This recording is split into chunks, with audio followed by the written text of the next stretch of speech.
অনেক দিন পর এলাম তোমাদের কাছে একটু গল্প করতে।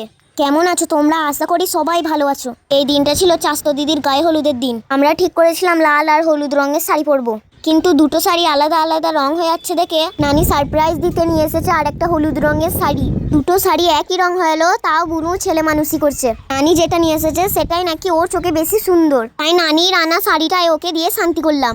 রেডি হওয়ার পর নিচে এসে দেখি আমাদের দিদি আর দোলা ভাই এসেছে। দোলা ভাই তো এমনিতেই লজ্জা পায়, তাই জোর করে ক্যামেরার সামনে নিয়ে এসেছি। আর বেশি দেরি করলে হবে না, সবাই রেডি হয়ে ছবি তুলতে চলে গেল। ছবি তুলতে আমরা যাব গরিবদানে।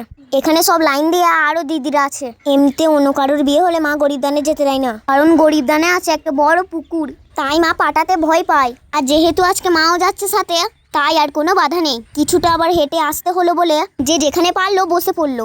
আমরা তো শাড়ি পরে ঠিক করে চলতেই পারছি না। মাকে বলছিলাম একটু অন্যরকম শাড়ি পরিয়ে দিতে, যেহেতু সব দিদিরা এইভাবেই শাড়ি পরেছে, তাই মা ও এরকম করেই পরিয়ে দিল। শেষ হলো ছবি তোলার পর্বটা।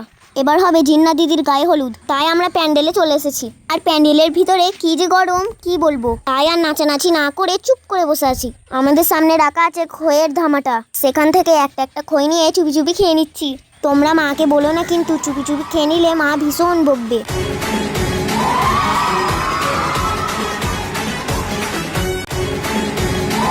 এখন বিকেলবেলা উঠোনে বসে সবাই গল্প করছে। আমরা মেহেন্দি পরে নিয়ে আবুর সাথে দুষ্টুমি করছি। একটু পরেই হয়ে যাবে সন্ধে, যাব ক্ষীর খাওয়ানোর অনুষ্ঠানে। এখন মা জিন্না দিদিকে ক্ষীর খাইয়ে দিচ্ছে। আমরা অনেকটা শেষের দিকে এসেছিলাম, তখন প্রায় ক্ষীর খাওয়ানো শেষ। চলো, অনেকটাই রাত হয়ে গেল, রাতের খাবারটা শেষ করে নি। সারাদিন একবারও মায়ের সাথে খেতে বসেনি জানো, তাই আর খাবার ভিডিওগুলো করা হয়নি।